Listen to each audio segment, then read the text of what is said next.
రాష్ట్రంలో 9.5 ఏళ్లు పాలించినటువంటి కేసీఆర్ తెలంగాణ రాష్ట్ర ప్రజలందరినీ కూడా మోసం చేయడం జరిగింది. అందులో భాగంగానే తెలంగాణ యువతను కూడా మోసం చేయడం జరిగింది. ఉద్యోగ నోటిఫికేషన్ ఏదైతే ఉందో అది ఇవ్వకుండా 1,92,000 ఉద్యోగాలు ఖాళీగా ఉన్నప్పటికీ భర్తీ చేయలేదు టీఆర్ఎస్ పార్టీ, దొంగ పార్టీ.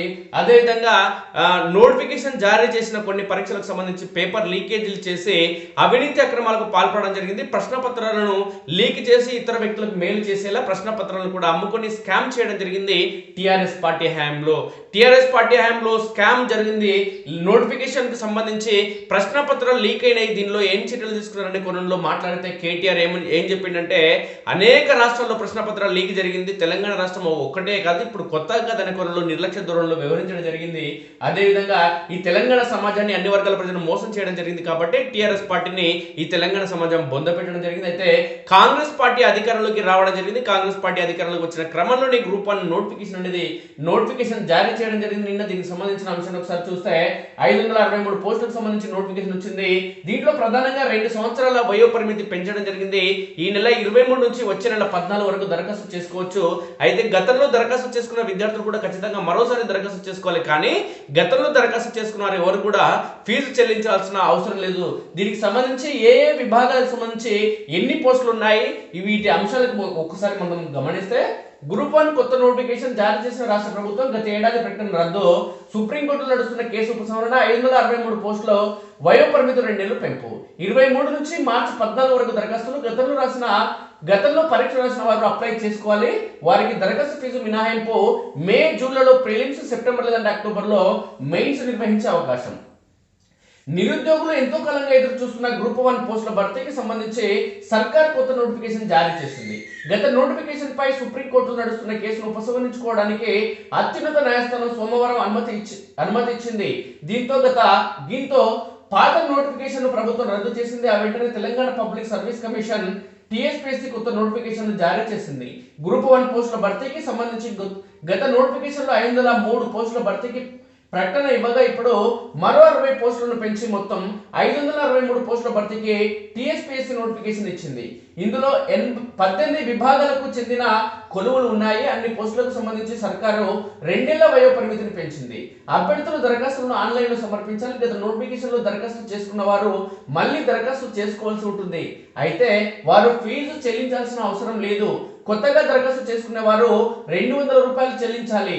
అభ్యర్థులు ఈ నెల 23 నుంచి వచ్చే నెల 14 వరకు సాయంత్రం 5 గంటల వరకు దరఖాస్తులు చేసుకునేందుకు సమయం ఇచ్చారు. మార్చి 23 నుంచి 27 మధ్య దరఖాస్తులకు ఎడిట్ ఆప్షన్ ఇవ్వనున్నారు. ఈ ఏడాది మే లేదా జూన్లో ప్రిలిమినరీ పరీక్ష, సెప్టెంబర్ లేదా అక్టోబర్లో మెయిన్ పరీక్ష నిర్వహించే అవకాశం ఉంది. పరీక్షల తేదీలను తర్వాత ప్రకటించనున్నారు. ప్రిలిమినరీ పరీక్షకు సంబంధించి ఆబ్జెక్టివ్ ప్రశ్నల విధానంలో మెయిన్ పరీక్షను రాతపూర్వకంగా సమాధానాలు ఇచ్చే ప్రశ్నల పద్ధతులు నిర్వహిస్తారు. ఈ పోస్టుల భర్తీలో 95% స్థానికత రిజర్వేషన్లు అమలు చేయనున్నారు. 33 జిల్లాల్లో పరీక్ష కేంద్రాలను ఏర్పాటు చేయనున్నారు. ప్రిలిమినరీ పరీక్ష ద్వారా మెయిన్ కు ఒక పోస్టుకు 50 మంది అభ్యర్థులను ఎంపిక చేయనున్నారు.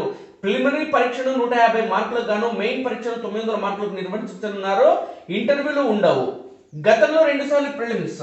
గత ప్రభుత్వం 503 గ్రూప్ 1 పోస్టుల భర్తీ కోసం 2022 ఏప్రిల్ 26న నోటిఫికేషన్ ఇచ్చింది. ఆ పోస్టుల భర్తీ కోసం 2 సార్లు ప్రిలిమినరీ పరీక్షను నిర్వహించింది. మొదటిసారి పేపర్ లీక్ కావడంతో పరీక్షను రద్దు చేశారు. రెండోసారి బయోమెట్రిక్ హాజరు తీసుకోలేదని, అధికారులు నిబంధనలు పాటించలేదని అభ్యర్థులు హైకోర్టులో కేసు వేశారు. దాంతో పరీక్షను రద్దు చేయాలని కోర్టు ఆదేశించింది. దీనిపై గత ప్రభుత్వం సుప్రీంకోర్టును ఆశ్రయించింది. అయితే కొత్తగా ఏర్పడిన కాంగ్రెస్ ప్రభుత్వం కేసును వెనక్కి తీసుకుని కొత్త నోటిఫికేషన్ జారీ చేయడం జరిగింది. ఇక ఏ పోస్టులు ఏ విభాగాల్లో ఖాళీగా ఉన్నాయని ఒకసారి చూస్తే, డిప్యూటీ కలెక్టర్ పోస్టులు 45 ఖాళీగా ఉన్నాయి.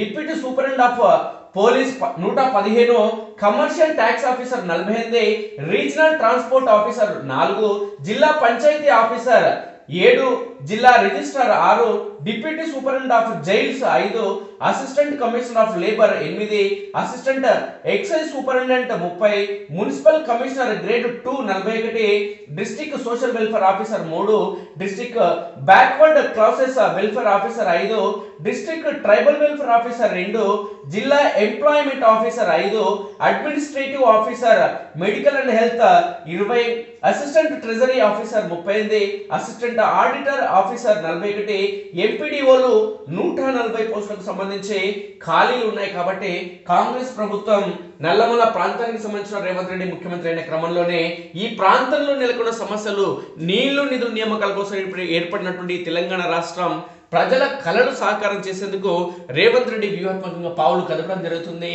ఇందులో దశాబ్దాలుగా తెలంగాణ యువత వేచి చూస్తున్నటువంటి ఉద్యోగాల భర్తీ కూడా రేవంత్ రెడ్డి ముందడుగు వేసిన క్రమంలో తెలంగాణ యువతంతా కూడా సంతోషం వ్యక్తం చేయడం జరుగుతుంది.